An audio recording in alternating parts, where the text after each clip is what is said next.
Je me félicite également de porter ici la voix du Sénégal, également la voix de la jeunesse africaine. Ce forum permettra aussi d'aborder ce New Deal entre l'Europe et l'Afrique, comme le dit le président Macky Sall. Il est important aujourd'hui de changer de paradigme et on ne doit pas forcément se contenter qu'on nous dise que l'Afrique est le continent du futur. On ne peut pas se contenter de cela. Il faut avancer. Il faut aller discuter avec des gens, il faut proposer quelque chose. Proposer, pas forcément attendre qu'on nous propose des stratégies ou bien des scénarios qui ne collent pas forcément avec nos réalités. Donc d'autres présidents aussi, moi je pense, iront en France pour aller demander leurs objets. Le train est déjà en marche et je pense que les choses vont aller de l'avant car en termes de justice, il n'y a pas de marche en arrière. Si on fait un pas, on avance. Et la France a avancé avec les pays européens et aujourd'hui sert de tête de pont à donner une leçon aux autres pays européens en leur disant c'est possible. Il faut permettre à ces peuples d'Afrique de pouvoir accéder à leur dignité parce que l'identité d'une personne c'est son patrimoine. Donc si la personne n'a pas accès à son patrimoine, on s'égare. Donc c'est une démarche aussi pour retourner à notre culture, pour retourner à notre patrimoine. Donc il faut sortir définitivement de ces sommets pompeux et souvent inefficaces. Et je me pose souvent cette question. Si l'Europe répète à tort et à travers, depuis la Convention de Faro de 2005, que la jeunesse européenne doit avoir accès à son patrimoine, pourquoi priver de la jeunesse africaine du sien? Ça c'est un vrai sujet pour lequel je pense que les intellectuels, que l'UNESCO, qui est le bras intellectuel du système des Nations Unies, doit pouvoir réfléchir. C'est important que la jeunesse africaine également puisse avoir accès à son patrimoine. Et ça, je pense, c'est un sujet sur lequel on doit discuter, parce qu'on parle quand même d'une jeunesse qui représente 75% de la population africaine. Et on est à une population de 1,4 milliard dans le monde, en Afrique plutôt. Donc, tout simplement, ce sont des questions toutes simples qui me viennent à l'esprit. Cet effort collectif passe évidemment par un travail transversal, primordial, pour notre souveraineté. Elle ne sera possible que par l'éveil des consciences. Donc oui à un soft power. Donc il est temps de retrouver ce narratif africain qu'on doit construire. Nous, Africains, ça doit être une dimension endogène. Donc à l'heure de la bataille mémorielle, dans une démarche d'universalisme, il est temps d'enseigner aux jeunesses européennes et africaines l'histoire avec grand H. De leur parler de l'histoire, sous toutes ses formes, sur les côtés sombres comme les parties les plus éclairées de l'histoire, qui nous lie entre Européens et Africains. Donc ces transitions parfois difficiles, aujourd'hui, faites de remises de questions, de réalités qui fâchent, certainement, parfois de heurts est nécessaire, si l'on veut changer définitivement les relations entre l'Afrique et l'Occident. Si l'Afrique doit sortir de sa position victimaire, comme aiment à le rappeler ses détracteurs ou bien ses ennemis, aujourd'hui, pour écrire librement un nouveau chapitre de l'histoire, l'heure est venue pour les pays occidentaux de regarder le monde en face. C'est-à-dire qu'on n'est plus à l'époque du lendemain de la Seconde Guerre mondiale. Le XXe siècle est derrière nous aujourd'hui. Qu'est-ce qui est fait en fait pour que, au milieu de ces défis basiques, les jeunes en Afrique puissent prendre conscience de notre patrimoine, de notre histoire, de notre identité, de notre culture, pour que ce combat soit quelque chose de beaucoup plus grand. Et je pense que si c'est beaucoup plus grand, ça sera une autre forme de pression pour vraiment accélérer ce processus de restitution de patrimoine. Merci de le faire. C'est qu'aujourd'hui, on est conscient que tous les jeunes n'ont pas cette formation intellectuelle pour pouvoir suivre cette question d'une manière assez élevée, mais c'est de créer des actions ludiques. Ce qu'on veut faire, c'est d'installer des QR codes, par exemple. On sait tous qu'ils ont tous des smartphones aujourd'hui en Afrique. C'est que du moment où ils scannent le QR code, ils ont une manière ludique qu'on les raconte l'histoire. Qu'on a dit de Corée, c'est vraiment, certes c'est proche de la Grande, mais si vous y allez, ça vous plonge dans l'histoire. Mon nom est Fouad Haïdar, je suis président du Parlement de la Communauté flamande à Bruxelles. Parce que le gros problème que moi j'ai, notamment ici en Belgique, j'ai beaucoup de personnes qui viennent chez moi, issues de l'immigration, qui me disent « nous ne sommes pas soutenus ».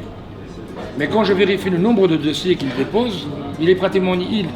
Je dis, si vous n'écrivez pas, si vous n'avez pas l'éducation d'écrire pour beaucoup d'entre eux, parce qu'ils savent l'expliquer, mais au moment où il faut prendre le stylo pour le mettre sur papier, ils sont aux abonnés absents. Est-ce qu'il n'y a pas un niveau, est-ce que vous avez vérifié ce côté-là ou est-ce que vous n'avez pas vérifié du tout? Là-dessus, il y a effectivement un travail à faire du côté africain, certes. Par contre, des dossiers africains se voient être traînés à l'UNESCO pendant plus de 10 ans. J'en ai discuté récemment avec l'ambassadeur du Rwanda au Sénégal. Par exemple, le dossier du palais Mutara 3 de Rwanda, un dossier qui a été déposé depuis plus de 10 ans, par exemple. Il y a d'autres pays africains qui ont des patrimoines magnifiques, des patrimoines naturels, rares, uniques, qui ont leur place sur ce Graal des sceaux de visibilité touristique, mais qui ne sont pas classés. Donc il y a énormément de dossiers, effectivement, que les pays africains déposent au niveau de l'UNESCO, mais je ne sais pas là où le bas blesse. Si c'est l'UNESCO, considérablement, c'est ça. Voir ces dossiers traîner depuis plus de 10 ans au niveau de l'UNESCO, c'est quand même un vrai sujet. Je dis d'ailleurs, le dernier rapport de l'Assemblée générale de l'UNESCO nous indique qu'en Afrique, on n'a que 4 pays qui sont capables de protéger leur patrimoine. Ça, c'est un vrai sujet. On parle de 54 pays de l'Union africaine. Donc il y a un vrai enjeu là-dessus à jouer, et l'Afrique doit être au devant sur ce sujet-là. L'autre aspect, c'est malgré aujourd'hui notre sous-représentation sur la liste du patrimoine mondial de l'UNESCO, c'est-à-dire qu'aujourd'hui, la majorité des patrimoines qui sont sur la liste du patrimoine en péril, parce qu'il y a des patrimoines qui sont en voie de disparition, parce qu'ils ne sont pas entretenus. Donc en 2021, rien qu'en 2021, toute l'Afrique entière n'a eu que 2 patrimoines classés.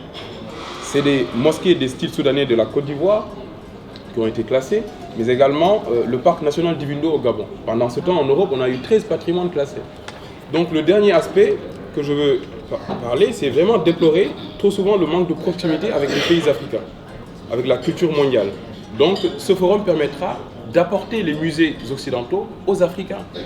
Parce que dans ce forum du patrimoine africain, la 3e journée, on aura une exposition internationale, mais l'idée c'est de créer une exposition pendant 1 mois après le forum pour permettre aux populations africaines également de s'ouvrir au monde, parce qu'on les reproche souvent de manque de connaissance de leur propre culture, également, même si ce n'est pas entièrement de leur faute.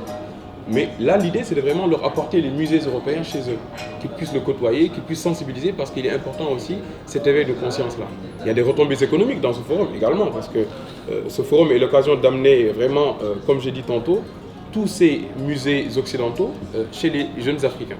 Ces jeunes qui ont aussi droit au patrimoine, comme le dit la Convention de Faro. Donc, ce forum nouveau, rendez-vous des chefs d'État, qui sera une sorte de G7 de la culture, va générer toute une économie nouvelle, culturelle, plus écologique aussi, car grâce à ces contrats de partenariat win-win. Aujourd'hui, c'est ça l'Afrique. Il n'y a plus d'exclusion en Afrique, il n'y a plus d'exclusivité. L'Afrique n'appartient à personne. L'Afrique appartient à ses partenaires qui traitent d'égal à égal avec elle, qui traitent d'une manière pérenne, qui traitent avec respect. C'est tout ce qu'ils demandent. On n'essaie pas forcément d'imposer nos idées ou d'imposer quoi que ce soit. L'idée, c'est de vraiment travailler vraiment dans une coopération d'égal à égal. Et c'est ce que disent aujourd'hui tous les chefs d'État aguerris et qui respectent le monde, qui respectent c'est vraiment la diplomatie africaine. Donc, ce que je disais, c'est lancer un signal fort à la jeunesse africaine en venant en Afrique. De plus en plus exigeant, et malheureusement, trop de manque de considération, du fait de leur manque de formation. On ne les considère pas. On limite, on les exclut, on les met au second plan. On essaie de créer des plans de développement de la jeunesse, etc., qui ne reflètent pas la réalité, forcément. Donc, c'est vraiment aujourd'hui travailler pour former demain les nouveaux guides historiens, qu'on puisse nous-mêmes s'entretenir, qu'on puisse nous-mêmes gérer nos propres patrimoines. Donc, si on veut vraiment être des acteurs actifs du nouvel ordre mondial qui se profile, il faut faire partie de ceux qui en fixent les règles. Et l'Afrique a sa carte à jouer. Vive l'Afrique debout, dans un monde de paix et de coopération. Je vous remercie pour votre aimable attention. Merci.